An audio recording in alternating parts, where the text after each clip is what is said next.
everyone, my name is Sruthi. I'm from Chicago and Joel's one of my best friends. We met in high school when a couple of us started to intercede for an upcoming retreat that we would all be ministering at.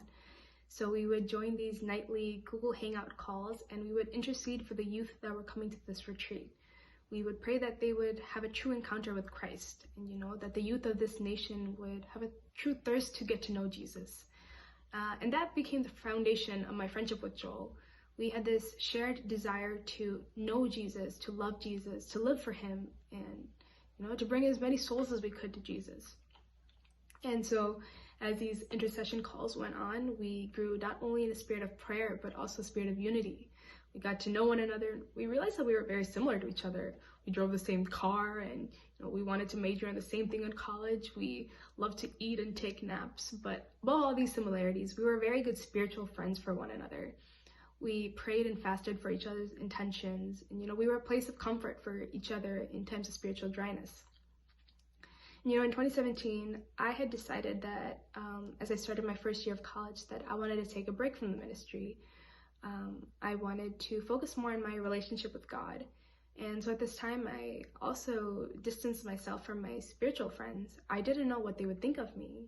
People like Joel, where he was able to manage his personal relationship with Christ along with ministry life, family life, education, etc. And I didn't know what he would think of me. So for some couple of months, we didn't talk.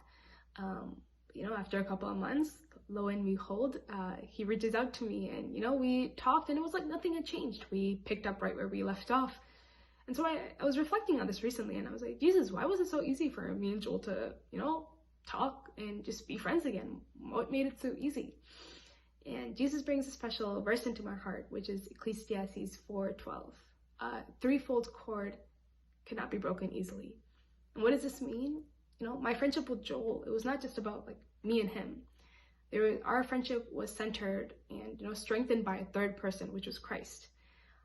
But at this time, Joel transformed from just being my spiritual brother to my actual best friend, my actual older brother. He was the type to create a boyfriend application for my prom date and make sure that there was no one bothering me ever. And I was a little sister that would annoy him and ask him weird questions and just irritate him. And we also majored in the same thing in college. So whenever I had a question about a scheduling conflict or what order to take classes in, I knew he was always a FaceTime away. The only time he would not pick up is if he was sleeping. But I would always call him and, he was always willing to sit down there with me and explain to me and, always help me out. That was the type of person he was. And, whenever he came to Chicago for a retreat or whatever free time he got, whether it was 15 minutes or an hour or however long it might be, he would spend that time with me.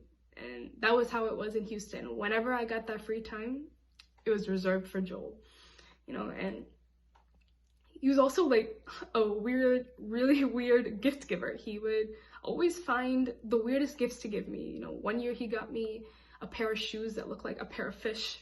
And, in return, we got him, a hat that looked like a chicken.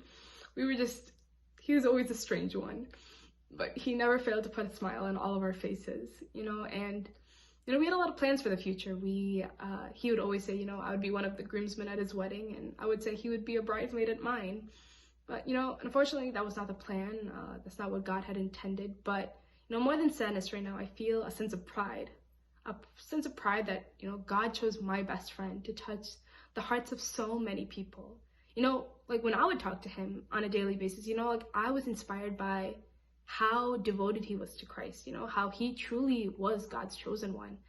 But now that he's with Jesus, he's showing how much more true that is.